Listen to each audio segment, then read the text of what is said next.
Hello, welcome back to my channel. My name is Beth and I'm here to share with you my favorite books of this year so far. I have read some wonderful books thanks to some friends who recommended some books to me, and sorry, Smitty gets very scared if something moves and he doesn't know what it is. So anyway, I hope not to have to do a lot of editing with this video, so I know I'm going to have to put some pictures in here because some of these are Kindle books. So let's just get on with it. And a lot of books that I rate 5 stars are favorite reads. So the first one I read in January, and it was recommended to me by my great nephew. It was my niece's son, and I cried almost all the way through it. It's a middle grade, but it's The One and Only Ivan. And if you have not read this, oh my goodness, you should. This is a very wonderful, family-friendly book, and it has a follow-up to it. This gorilla, who is Ivan, is in this shopping mall circus, and which is a circus in the shopping mall. This baby elephant comes to live with them, comes to stay in this circus within the shopping mall, and he must find a way to get them into a real habitat, a real home. So it is wonderful, it's touching and beautiful, and I loved it. So that was my second read of the year. I always try to start out with a Agatha Christie. It was not I liked it. It was a collection of short stories, but it wasn't one of my favorites. So the next one that was one of my favorite reads of the year, I had put off. It was actually an Emily Henry book. It was Happy Place. I actually read this in 2 days. It's a second chance romance. They had been together for a while and they split up, but they didn't tell their friends, and they all meet up for one last get together at this house that one of their parents owns, and it's a really cute love story. And because they still have feelings for each other, and my camera is sliding down. Hold on just okay. So anyway, it's probably it's the only contemporary romance I have on this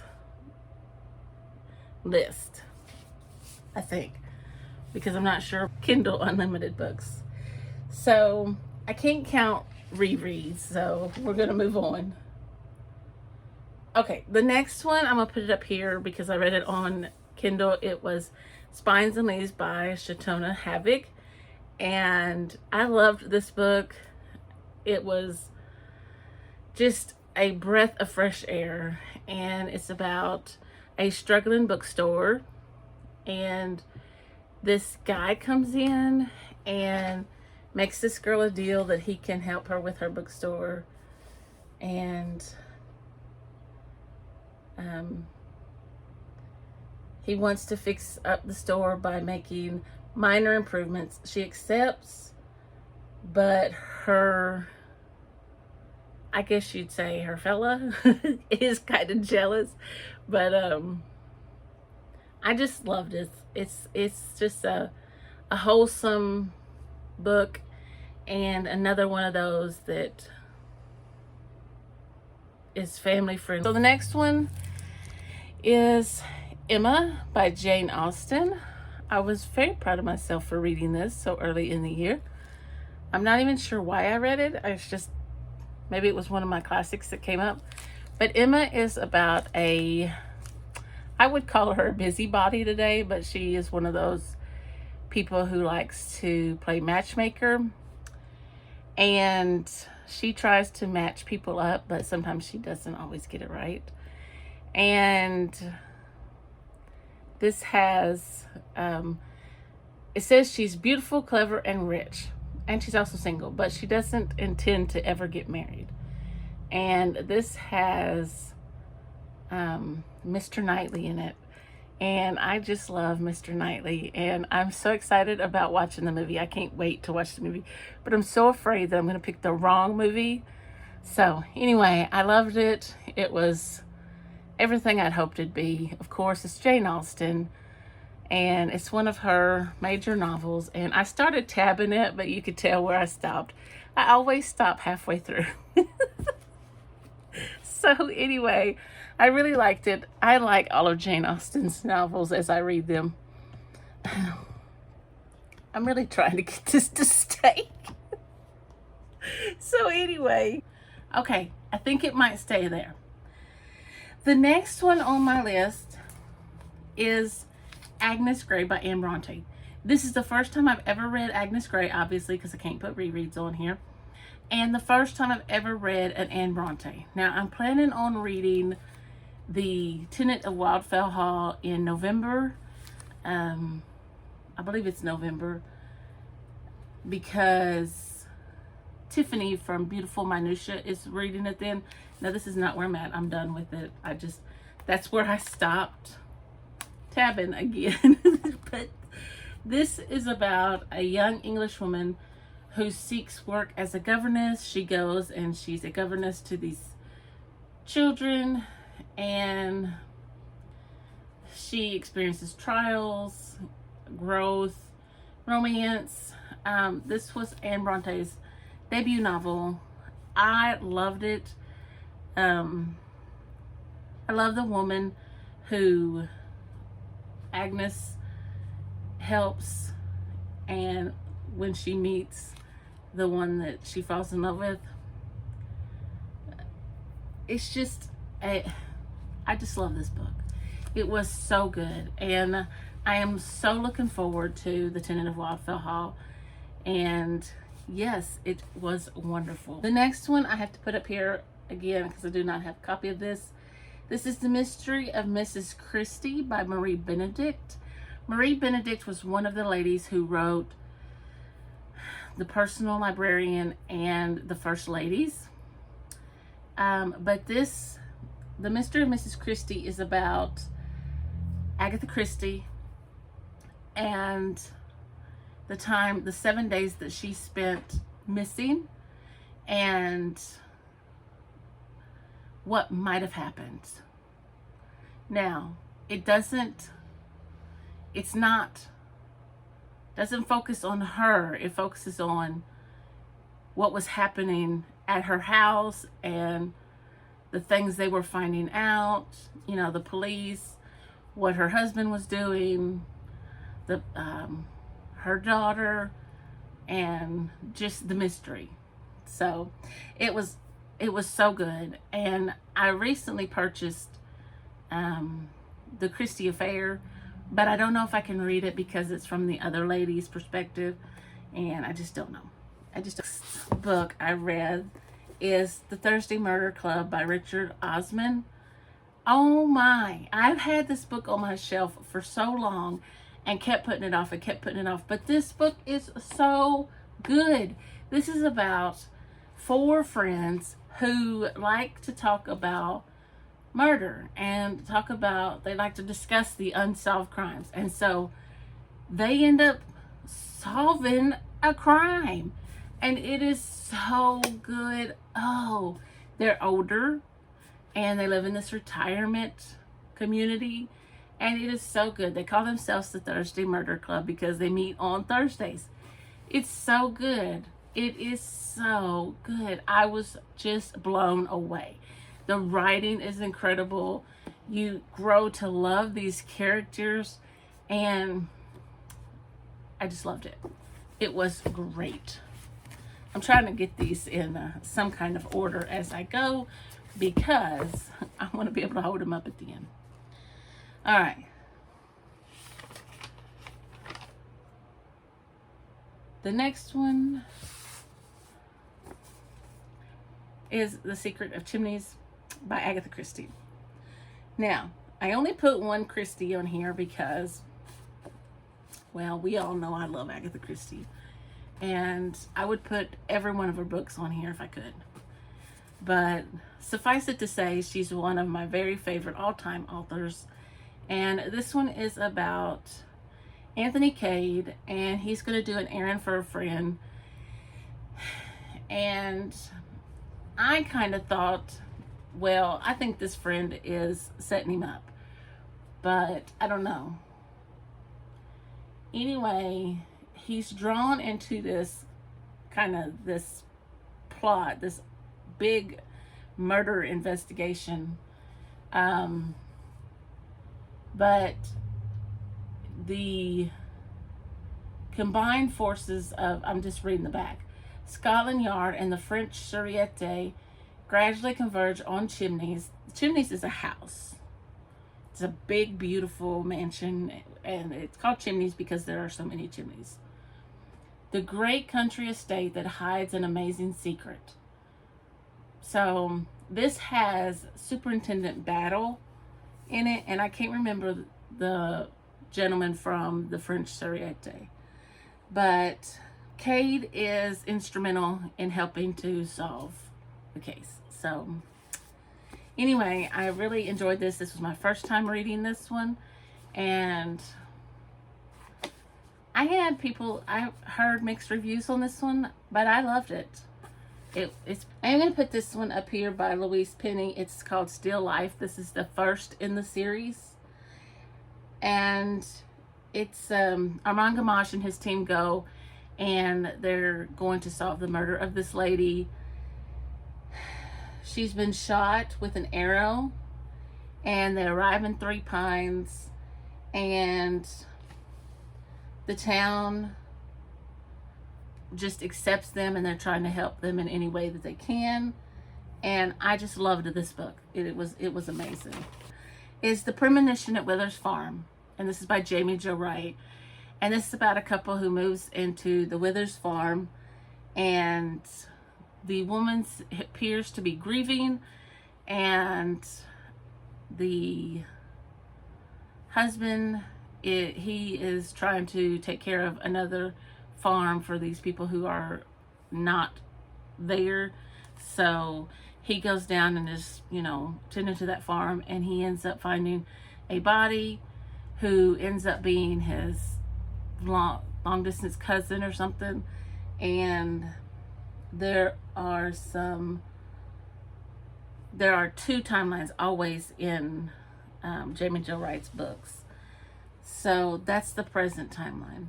The past timeline is Pearlette helps the doctor tend to the body of a deceased female, and they are worried about her because she kind of resembles this female. Molly and Trent are the present timeline. Molly believes that Trent is not grieving the loss of their babies, her pregnancies. And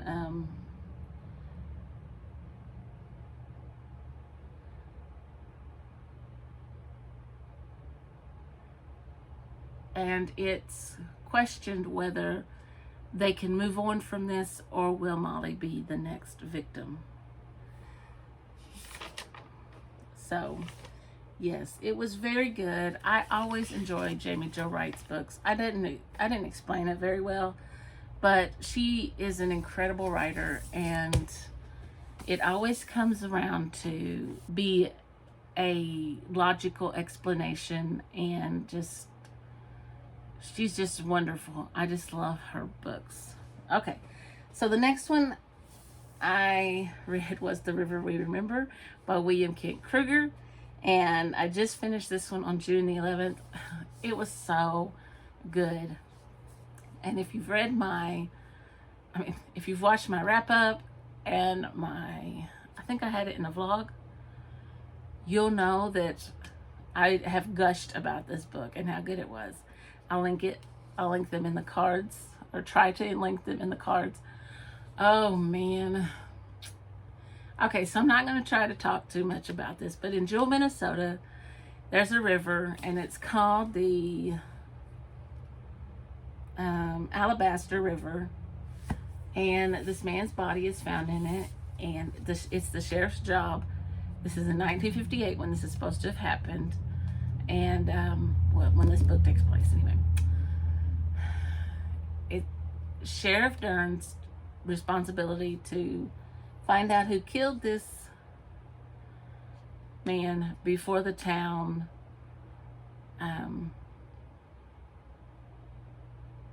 takes it into their own hands, because they have decided that this Native American is guilty. And anyway, it is so good, and I loved it, and I can't wait to read another one by this author. So the next one that I finished was The House is on Fire by Rachel Beanland. I'm telling you, I have had such a good reading year.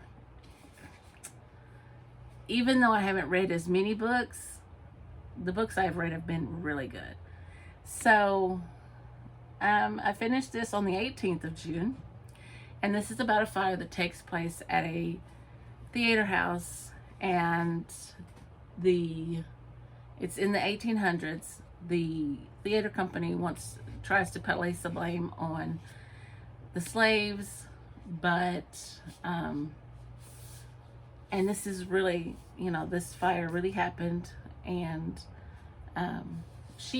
Rachel chose to center her story around Sally, Cecily, Jack, and Gilbert, and it was just an incredible story, and loved it. And like I said, it was in my June wrap up and my vlog. A wonderful book. All right, and then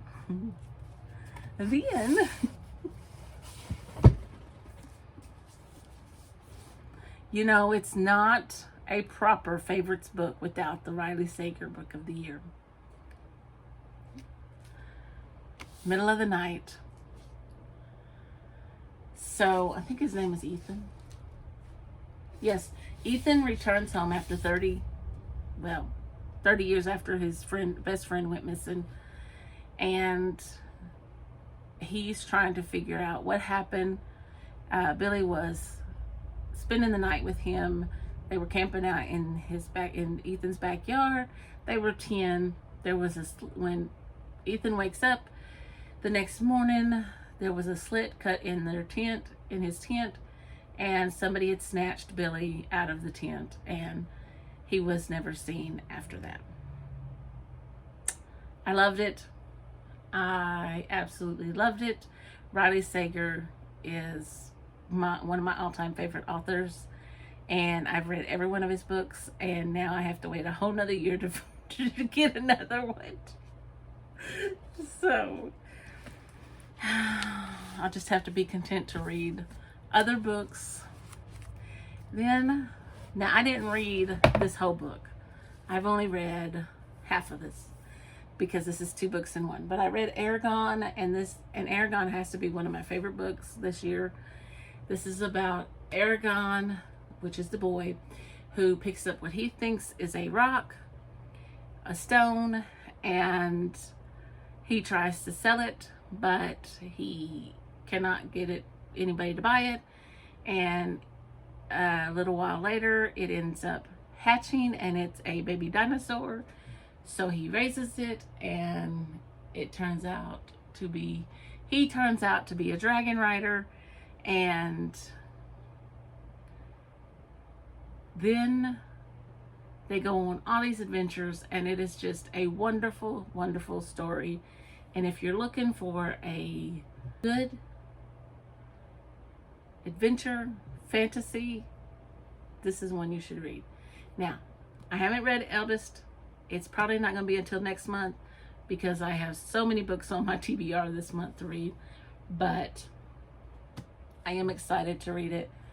And that is my favorite books so far this year. And so I will show them to you, including the ones from the Kindle. So if you like this video, please give me a thumbs up. And if you're not already subscribed, just hit that subscribe button. And let's see each other again in the next video. That's all for today. Bye.